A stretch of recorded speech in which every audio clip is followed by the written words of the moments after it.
Queridos irmãos, queridos amigos que nos acompanham, sejam todos muito bem-vindos ao canal da Igreja em Camaçari. Hoje veremos a maneira de Cristo edificar a sua igreja. Sem dúvida, vivemos tempos difíceis para a edificação da igreja. Enfrentamos dificuldades semelhantes àquelas enfrentadas por Zorobabel durante a reconstrução do templo em Jerusalém. Contudo, é Deus quem nos encoraja e fortalece, assim como fez a seu povo naquele tempo. Vejamos o que Deus falou por meio do profeta Ageu. O meu espírito habita no meio de vós, não temais. Pois assim diz o Senhor dos Exércitos: ainda uma vez, dentro em pouco, farei abalar o céu, a terra, o mar e a terra seca. Farei abalar todas as nações, e as coisas preciosas de todas as nações virão, e encherei de glória esta casa, diz o Senhor dos Exércitos. Minha é a prata, meu é o ouro, diz o Senhor dos Exércitos. A glória desta última casa será maior do que a da primeira, diz o Senhor dos Exércitos. E neste lugar darei a paz, diz o Senhor dos Exércitos. O livro de Hebreus aplica essa passagem da seguinte forma: aquele cuja voz abalou então a terra, agora, porém, ele promete dizendo: ainda uma vez por todas farei abalar não só a terra, mas também o céu. Ora, esta palavra, ainda uma vez por todas, significa a remoção dessas coisas abaladas, como tinham sido feitas, para que as coisas que não são abaladas permaneçam. Esse trecho fala a respeito da vinda do Senhor. Sob a luz do capítulo 16 de Mateus, você consegue perceber o que acontecerá conosco de agora em diante? O Senhor começará a abalar cada um de nós, a fim de que ele tenha uma casa concluída em harmonia e plenitude. Ele precisa primeiro abalar e remover de nós tudo o que pode ser abalado. Nosso egoísmo não poderá entrar no reino. Ele deve ser abalado. Assim também deve acontecer com nosso individualismo e sentimento de superioridade. Ciúme, inveja, inimizade, dissensão, facção, enfim, tudo isso deve ser abalado para que permaneçam apenas as coisas inabaláveis, pois assim é o reino que vamos receber, conforme lemos em Hebreus 12, 28 e 29. Por isso, recebendo nós um reino inabalável, retenhamos a graça pela qual sirvamos a Deus de modo agradável, com reverência e santo temor, porque o nosso Deus é fogo consumidor. Outra maneira de ilustrar a remoção de coisas abaláveis é o queimar do fogo. Em 1 Coríntios, capítulo 3, Paulo nos apresenta duas categorias de materiais com que edificamos. O primeiro grupo, madeira, feno e palha, é altamente perecível ao fogo. Já o segundo grupo, ouro, prata e pedras preciosas, resiste ao queimar intenso do fogo. Não nos enganemos, podemos até fazer muitas coisas com muito volume, mas se não apresentarmos a Deus a edificação que Ele quer, tudo será queimado, porque Deus é fogo consumidor.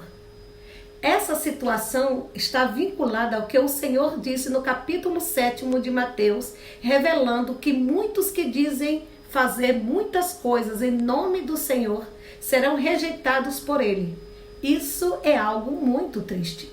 Podemos fazer muitas obras, até mesmo de pregação do Evangelho, mas se o resultado não produzir um reino inabalável, não produzir um edifício shalom, concluído em plenitude e harmonia, nossa obra será rejeitada por Deus.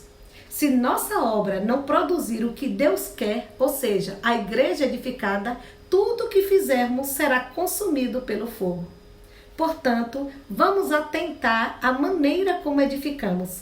Devemos continuar pregando o Evangelho e fazendo comportagem dinâmica, trazendo material para a edificação da casa do Senhor.